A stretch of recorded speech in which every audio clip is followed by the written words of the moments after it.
Regresamos, amigos, al capítulo 67 en Uno por Uno con el diputado federal Jesús Oviedo Herrera, platicando acerca del ciclo reformista, donde se pudieron por fin promulgar varios temas que estuvieron en el tintero durante muchos años y donde hubo una parálisis legislativa que termina gracias a que se hizo un pacto por México, donde el Ejecutivo Federal hace una alianza importante con las fuerzas de oposición más importantes de la política nacional, un pacto que varias veces tuvo la amenaza de morir, que tambaleó, que estuvo en crisis, pero sin embargo, pues tuvieron la oportunidad de culminar en este segundo año legislativo y al parecer todavía tiene vida.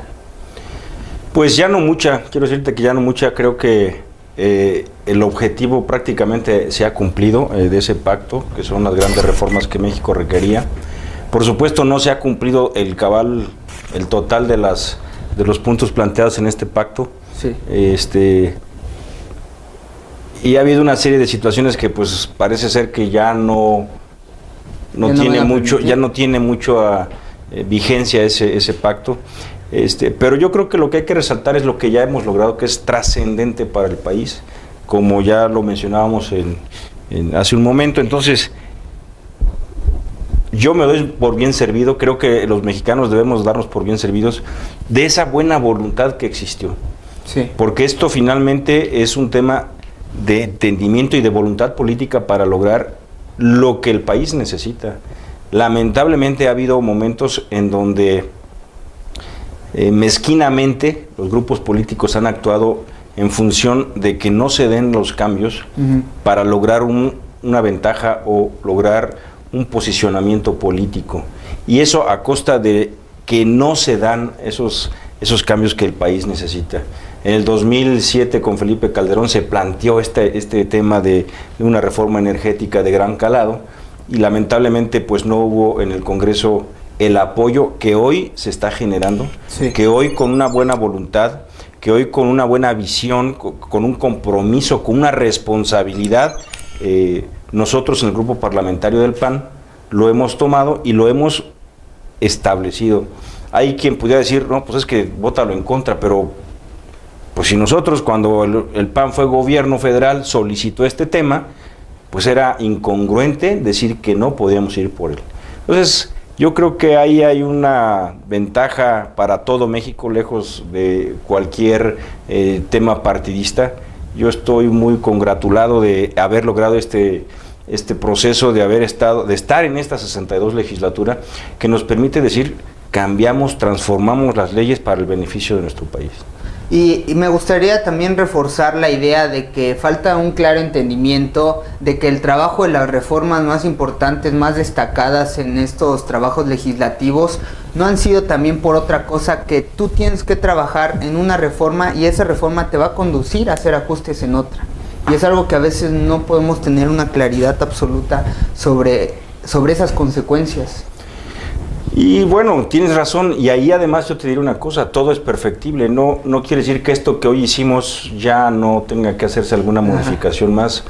Me parece que tenemos que estar vigilantes de lo que se genere, de lo que hoy esto que hemos votado pues va a ir transformando, va a ir cambiando. Habrá cosas que se puedan implementar adecuadamente, habrá cosas que tendrá que hacerse alguna modificación adicional, pero eso es lo importante que tenemos que hacer todos los mexicanos, no nada más el propio Congreso o el gobierno federal. Yo creo que es un asunto de que todos debemos participar, y entre más participemos, me parece que los cambios y el seguimiento de las cosas debe ser más puntual, debe ser más objetivo, y esto debe de ayudar a que sea más rápido esos cambios.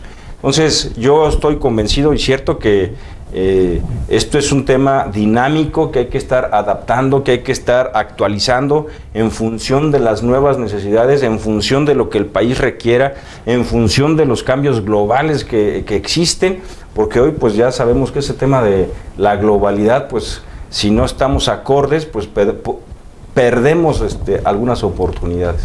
Es decir, que con estas reformas podremos llegar al 2018 como una sociedad de crecimiento, con una clase media más segura y ubicada en el mundo. Eso es lo que esperamos. Nosotros creemos, aquí sí te puedo decir que hay un tema que nosotros fuimos en contra aún y con el pacto, que fue la reforma hacendaria. Nosotros no creemos que sea lo que debió de ver, lo que se votó, porque eso sí lo votamos en contra.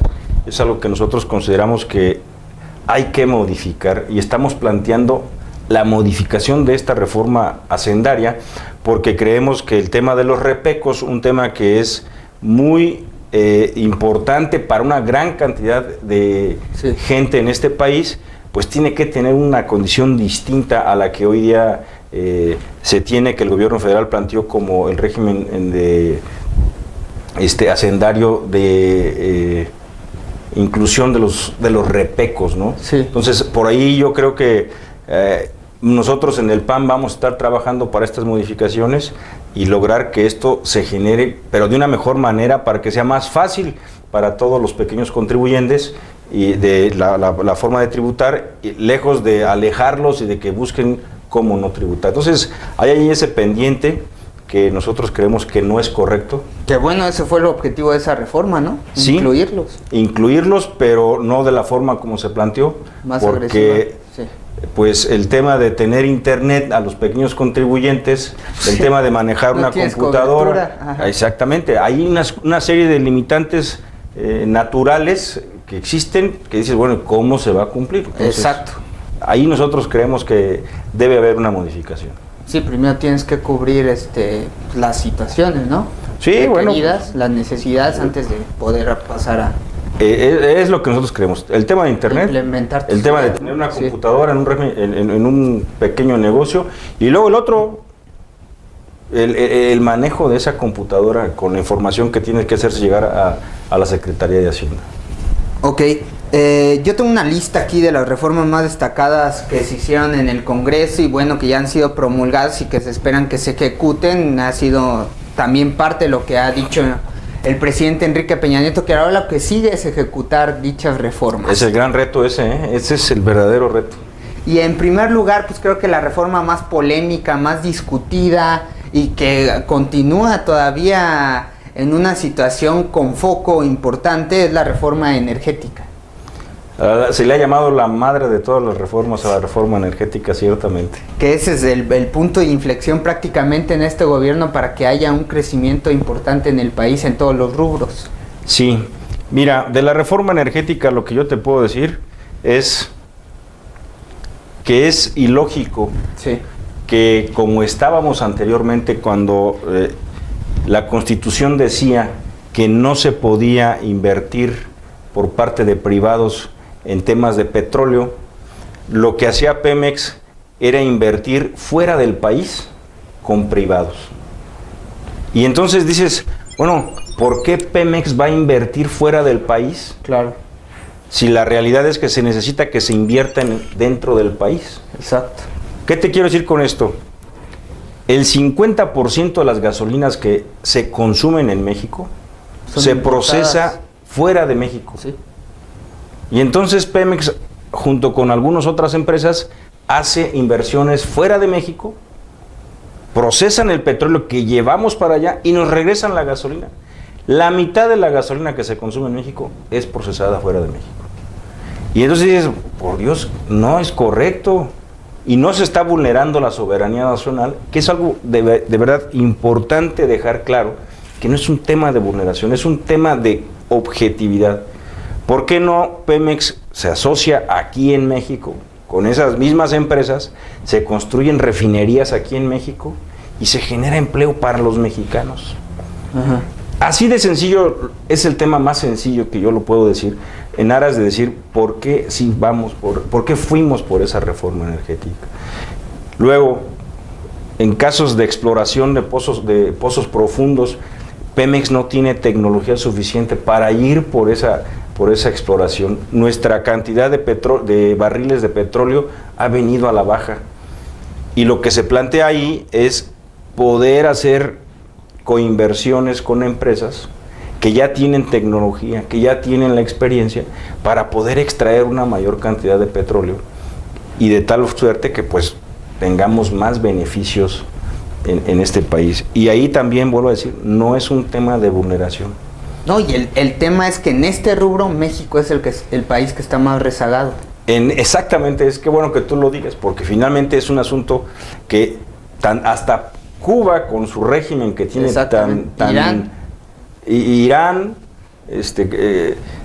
pero específicamente creo que Cuba es un tema que podríamos ejemplificar más. Cuba, el gobierno cubano tiene asociaciones con empresas privadas que le permiten extraer petróleo del Golfo de México, porque es donde lo va a extraer Cuba. Entonces, ahí es un tema que, pues nosotros, si no tenemos la tecnología, si no tenemos esa capacidad, pues no podemos quedar diciendo que nuestra soberanía nacional. Yo creo que tenemos que ser muy objetivos, tenemos que estar, es decir, muy vigilantes de lo que se vaya a generar, para poder decir, bueno, México tiene un desarrollo en materia energética, México tiene un crecimiento en el tema de materia energética y generación de empleos, porque eso es algo que nosotros queremos, y generación de empleos con buena calidad, con buena remuneración, porque finalmente eso es algo importante a lo que hoy nos estamos y nos debemos de enfrentar, empleos mejor remunerados. Ok, quiero recordarle al auditorio que estamos en nuestras redes sociales y pueden enviar todos sus comentarios si es que así lo desean. Estamos en el capítulo 67 en 1x1 y ya regresamos para continuar charlando acerca de este ciclo de reformas con el diputado federal Jesús Oviedo Herrera. Volvemos.